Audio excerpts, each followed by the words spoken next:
नमस्ते मित्रांनो, पुणे आणि मुंबईला जोडणाऱ्या एक्सप्रेसवेवर गेल्या 32 तासापासून सुरू असलेला थरार अखेर संपलेला आहे.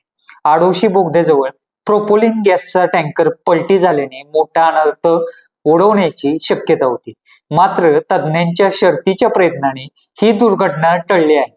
मंगळवारी संध्याकाळी 21,000 किलो अत्यंत ज्वलनशील गॅस भरलेला टँकर पलटी झाला होता. या टँकरमधून गळती सुरू झाल्याने आणि स्फोटाचा धोका निर्माण झाल्याने महामार्गावरील दोन्ही बाजूची वाहतूक तातडीने रोखण्यात आली होती. या भीषण परिस्थितीत मेक इलेक्ट्रिक इंडस्ट्रियल सर्व्हिसेसचे तज्ज्ञ आणि सरकारी यंत्रणांनी जीवाची बाजी लावली. घटनास्थळावरील परिस्थिती अत्यंत स्फोटक होती, तरीही 32 तास अखंड मेहनत घेऊन गळती रोखण्यात आली. डिकेटिंग तंत्रज्ञानाचा वापर करून टँकर मधील गॅस दुसऱ्या टँकर मध्ये हलवण्यात आला आणि पहाटे हा रस्ता धोकामुक्त करण्यात आला.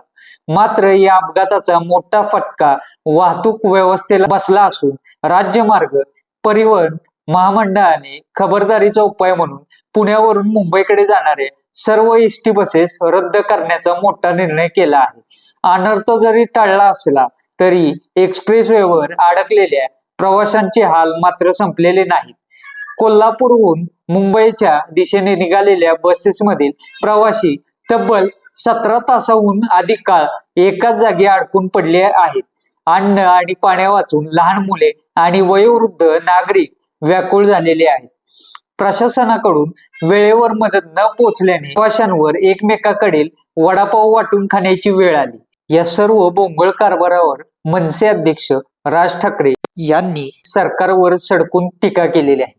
रस्ता बांधणे आणि केवळ टोल वसुली करणे हीच सरकारची जबाबदारी आहे का, असा संतप्त सवाल त्यांनी उपस्थित केलेला आहे. हा रस्ता होऊन 24 वर्ष उलटली तरीही अशा घटनांसाठी आपत्ती व्यवस्थापनाचा कोणताही ठोस आराखडा प्रशासनाकडे का नाही? ज्या प्रवाशांच्या या कोंडीत नाहक त्रास झाला त्यांना सरकारने टोलचे पैसे परत करावे अशी मागणी राज ठाकरे यांनी केलेली आहे. राज्याची आर्थिक इंजिन असलेल्या दोन शहरांमधील संपर्क 32 तास तुटणे हे नक्कीच प्रशासकीय अपयश आहे, यात बोलण्यात काही वाद नाही. तर मित्रांनो, आपल्या प्रतिक्रिया काय आहेत नक्कीच कमेंटद्वारे कळवा. कुणाला कुणाला या 32 तास ट्रॅफिक जामचा त्रास झाला ते सुद्धा नक्कीच कमेंटद्वारे सांगा. धन्यवाद.